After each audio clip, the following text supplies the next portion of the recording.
जय श्री कृष्णा। राधे राधे। आप सभी को कार्तिक पूर्णिमा की हार्दिक शुभकामनाएं। आज के इस वीडियो में आप सुनेंगे कार्तिक पूर्णिमा की व्रत कथा। पौराणिक कथा के अनुसार तारकासुर नाम का एक राक्षस था। उसके 3 पुत्र थे, तारकाक्ष, कमलाक्ष और विद्युन्माली। जब भगवान शिव के पुत्र कार्तिकेय ने तारकासुर का वध कर दिया, तब देवता तो बड़े प्रसन्न हुए, परंतु तारकासुर के 3 पुत्रों को यह बात सुनकर बड़ा दुख हुआ और उन्होंने अपने पिता के वध का बदला लेने के लिए ब्रह्मा जी की घोर तपस्या की।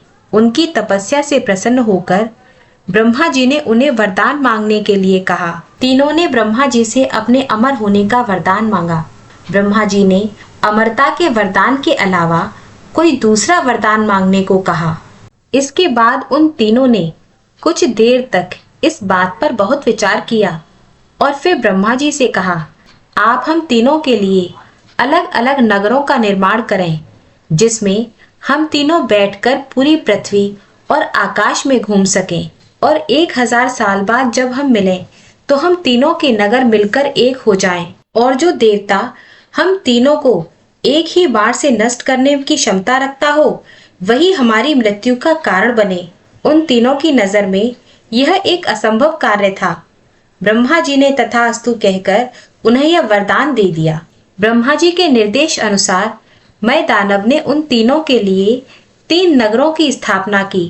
तारकाक्ष के लिए सोने का, कमलाक्ष के लिए चांदी का और विद्युन्माली के लिए लोहे का नगर बनाया।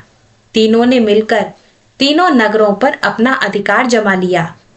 इंद्र देवता इन तीनों राक्षसों से बहुत भयभीत हुए और भगवान शंकर की शरण में गए।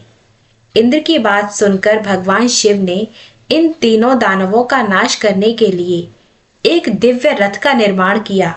इस दिव्य रथ की हर एक चीज देवताओं से बनी हुई थी। चंद्रमा और सूर्य से रथ के पहिए बने। इंद्र, वरुण, यम और कुबेर से रथ के 4 घोड़े बने। हिमालय धनुष बने और शेषनाग धनुष की प्रत्यंचा बने। भगवान शिव खुद बाण बने और बाण की नोक अग्निदेव स्वयं बने। इस दिव्य रथ पर भगवान शिव स्वयं सवार हुए। देवताओं से बने इस रथ और तीनों भाइयों के बीच भयंकर युद्ध हुआ। युद्ध करते समय भगवान भोले शंकर की लीला से एक ऐसा समय आया जब तीनों रथ युद्ध करते करते भगवान शिव की लीला से एक ऐसा समय आया जब तारकाक्ष, कमलाक्ष और विद्युन्माली के नगर एक सीध में आ गए। उसी समय भगवान शिव ने अपने बाण छोड़े और तीनों का वध कर दिया। उन तीनों के अत्याचारों से मुक्त होने की खुशी में ही देवताओं ने देव दिवाली मनाई, दीप जलाकर खुशियां मनाई। जिस दिन भगवान शिव ने इन तीनों का वध किया, वह दिन कार्तिक पूर्णिमा का दिन था। इसी कारण से कार्तिक पूर्णिमा को देव दिवाली के रूप में मनाया जाने लगा। कहा जाता है कि इसके बाद से ही भगवान शिव को त्रिपुरारी कहा जाने लगा।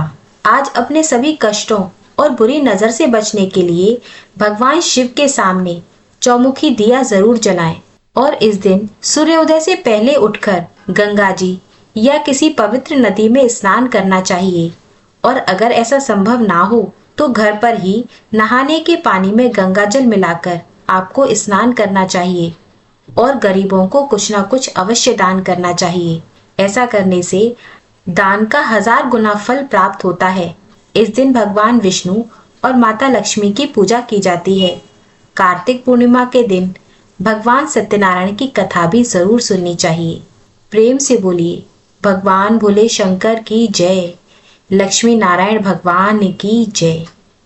आपको कथा कैसी लगी कमेंट बॉक्स में लिखकर जरूर बताइएगा।